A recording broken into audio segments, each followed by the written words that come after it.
vontade de Deus. Deus, quando nos criou, colocou em nós as potencialidades para que nós cheguemos à perfeição relativa. Então, cedo ou tarde, a nossa consciência vai despertar.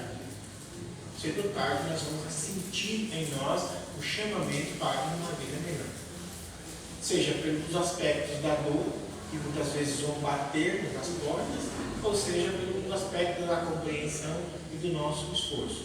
A dor, ela existe, mas nós podemos, se nós estivermos atentos, contornarmos, né? E caminharmos adiante sem precisar ter tantos processos doloridos em nossa vida, ter tantas dificuldades. Não precisamos apanhar tanto da vida. Mas para isso nós precisamos nos disciplinar. Nos disciplinar quer dizer observarmos ao longo do nosso processo de vida as leis de Deus, a vontade de Deus, que está todinha inserida no Evangelho de Jesus, quando Jesus vem e começa a esclarecer-nos em relação à nossa própria essência. De onde nós viemos, porque nós aqui estamos, para onde nós vamos. Está bem claro isso. Não é? Para que assim nós possamos inserir no nosso cotidiano a felicidade, a alegria, a esperança. Ninguém está condenado. Não é? Muitas pessoas dizem assim, eu fiz muita coisa errada, eu tenho muitos pecados, cometi muitos equívocos, eu provavelmente não terei uma oportunidade. Todos nós teremos oportunidade. Jesus, quando ele, um pouquinho antes, no capítulo 8, ele trata da mulher adúltera. No final do relato ele diz, vai e não peques mais, vai e não cometa os mesmos erros.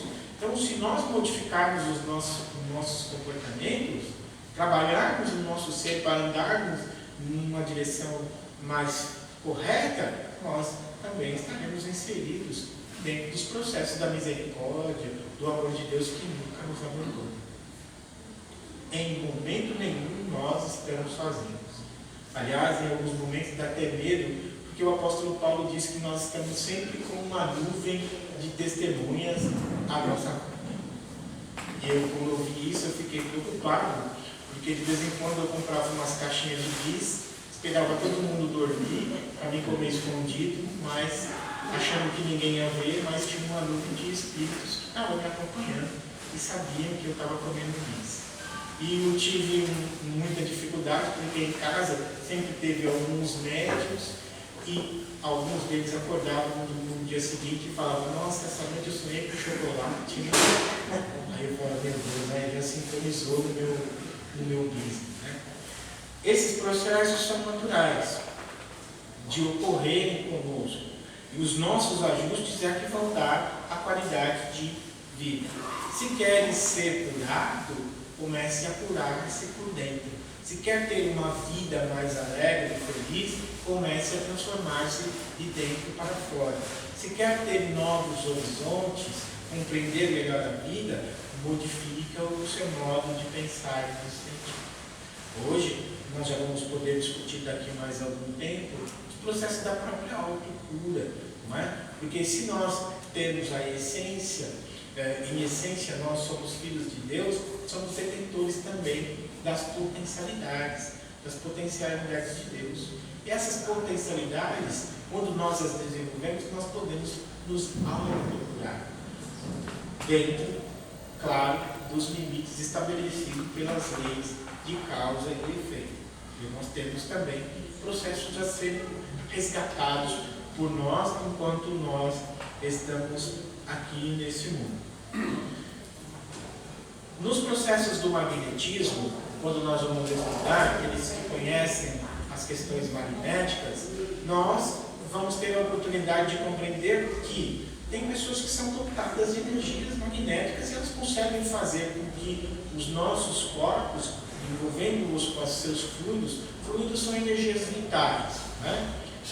Essas energias vitais sejam transmitidas para nós, é claro, se o indivíduo que tiver essa condição tiver vontade, porque não adianta a gente ficar aí, olhar aí, que eu vejo muito espírita, que chega lá e eu vou, como é que o pessoal começa a dizer?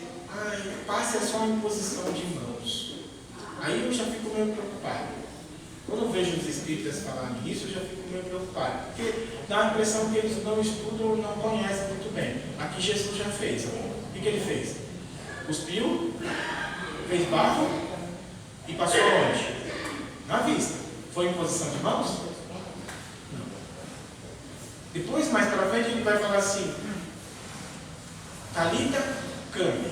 Quando ele vai curar a filha do centurião, ele manda, ele emana, ele vibra e a energia dele vai lá e cura a menina. Então, outro ponto. E tem uns que ele vai lá e põe as mãos. Então, não é tudo que é imposição de mãos. E tem muito espírita que passa um tempão discutindo, porque isso, porque técnica aquilo, porque aquilo outro, não é? E a sua imposição? Claro que não é. O próprio Evangelho está aqui. Não estou falando nada que não está escrito aqui. Para ver quanto tempo, muitas vezes, nós perdemos com coisas fúteis. Ao invés de desenvolver a nossa vontade, o nosso querer, para que possamos utilizar as nossas energias para que elas cheguem com valor, com recursos saudáveis para o nosso semelhante. Então, o conhecimento é que nos liberta. A libertação está quando você começa a pensar melhor. Nós vimos, meus irmãos, talvez vá dizer alguma coisa que pode ser um pouco complexa, mas nós somos oriundos de várias encarnações com uma visão centralizada numa só direção, fechada. E hoje nós estamos sendo chamados a abrir essa visão para perder essas escamas que fazem com que a gente só olhe por um ponto.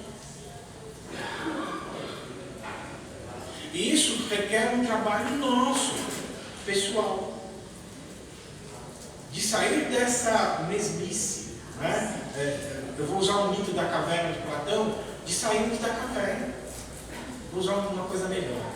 Acho que eu até gostei disso, da minha lembrança. Alguém assistiu o filme, como é que chama aquele filme?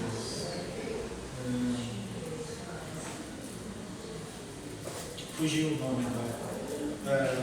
Eu lembrei do personagem e esqueci o nome do filme. O Neo, o que ele faz? Ele está preso na Matrix. O que o Neo acontece com o Neo? O Neo desperta. De repente o Neo desperta e ele percebe que existe um mundo paralelo. Não é? E é interessante no filme Matrix que ele mostra o povo todo de gravatinha, andando na cidade, não é? Todo mundo meio ordem linda, todo mundo fazendo a mesma coisa.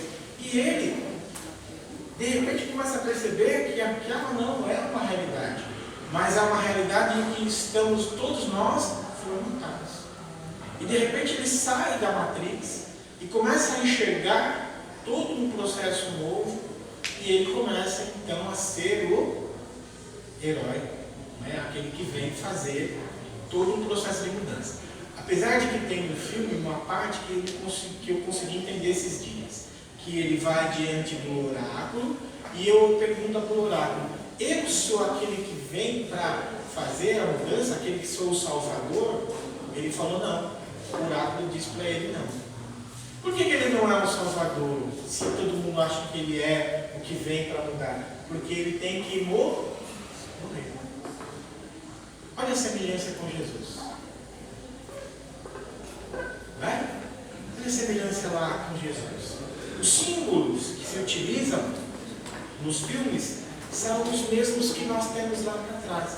Nós não conseguimos perceber que nós estamos sempre sendo convidados a fazermos as mudanças, a sairmos da cegueira, a sairmos do olhar as sombras projetadas na parede, para que nós possamos enxergar a amplidão do mundo. Os cabalistas judeus dizem que nós enxergamos, na parte física, 1% da realidade. Os outros 99,9%, né? Nós ainda não conseguimos enxergar, porque esses 99,9% são espirituais. Então, para que eu possa enxergar mais, eu tenho que desenvolver a minha capacidade espiritual. Eu tenho que fazer um processo comigo. Então, quando vai lá, quando ele fala no Matrix, ele está dizendo dessa realidade. Quando ele fala para o Neo que ele não é, porque aí naquele momento ele ainda não é o Salvador. Quando ele morre, não é? Mais para frente no filme ele vai morrer, aí a gente começa a entender o porquê que ela diz que ele não era o Salvador. Com Jesus, o mesmo processo. Jesus precisou mostrar para nós que o corpo se dissolve, mas nós permanecemos vivos.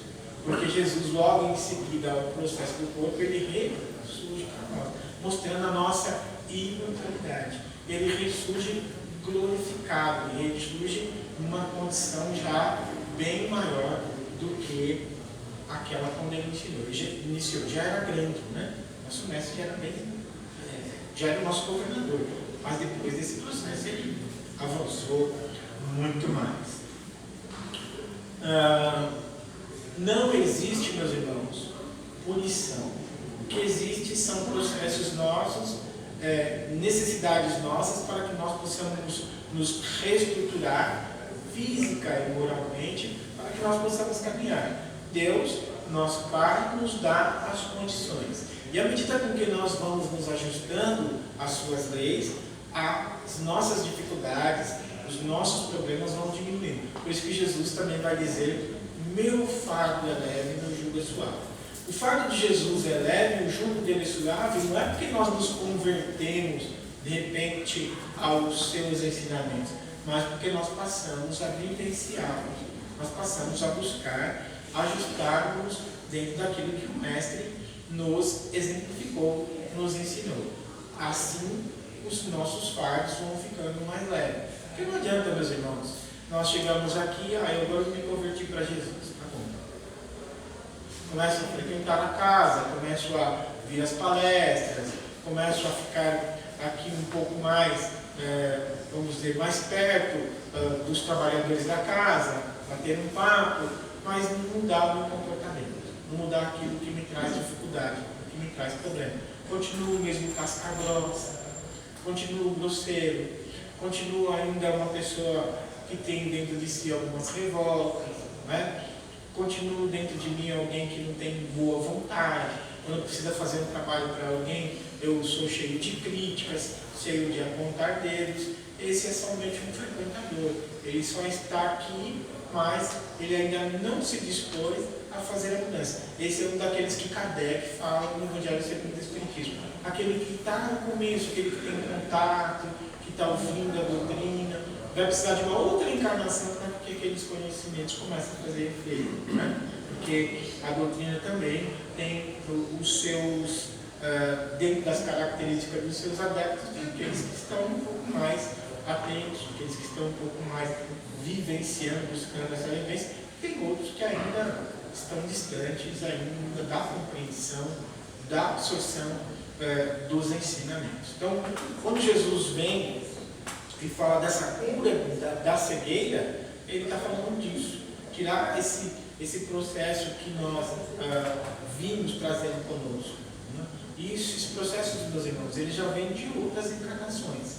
Mas, como cada encarnação nós damos um passo, nessa que nós estamos um pouco mais predispostos a absorvermos esses conhecimentos.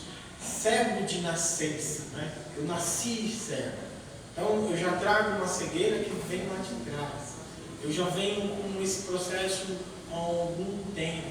E Jesus abre os olhos. Jesus é aquele que abre os nossos olhos. Que olhos são esses? Olhos espirituais. Né? Olhos que vão fazer com que nós alcancemos condições. Então, ele abre essa estrutura para que nós possamos ter vida. E vida em abundância.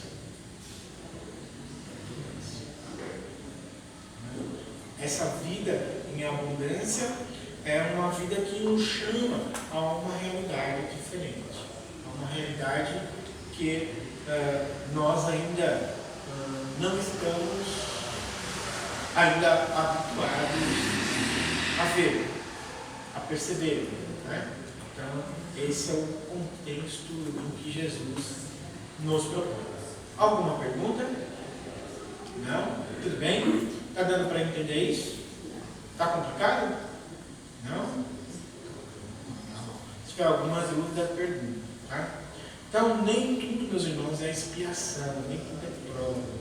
Nós temos um hábito de achar que nós estamos aqui para pagar coisas. Não, às vezes não é. Tem indivíduos que já estão um pouco mais avançados, então vêm com algumas tarefas. Essas tarefas podem ser relacionadas à divulgação do Evangelho, à vivência, né? A uma criação de estruturas melhores. Né? Se nós pegássemos aqui essa condição do cego de nascença com algumas localidades, em alguns locais do nosso mundo, uma pessoa com uma condição dessa, ela não poderia viver, né? Ela não teria condição de viver. Naquelas tribos indígenas bem primitivas, bem antigas, né? Esse indígena não é centralizando em todas as tribos. Né? O indígena está mais perto de uma condição primeiro, né? Porque nós temos espíritos que são indígenas de uma sabedoria incrível. O Seu Pena Branca está aqui, e esse Pena Branca é um dos grandes espíritos, né? Nos locais ele é um mestre ascenso, né? E ele é um dos coordenadores de muitas tarefas no plano espiritual. Então, naturalmente, estamos falando do nosso primitivismo, né? Em que uma criança nascesse com uma deficiência, ela não podia caçar, ela não podia pescar, então essas muitas vezes eram mortas, né? As mães mesmo não deixavam elas vingarem. Hoje nós não sabemos que não podemos tomar a mesma providência, porque nós poderíamos estar limitando a vida de alguém que poderia vir, mesmo com alguma limitação, para mudar as estruturas. Me recordo que há alguns anos atrás assisti um filme e o filme chamava-se Meu Pé Esquerdo, um filme velho, já antigo. E a mãe, naquela época, tinha-se muitos filhos, porque os filhos vinham para ajudar os pais, trabalho, essas coisas todas, para que a família pudesse crescer.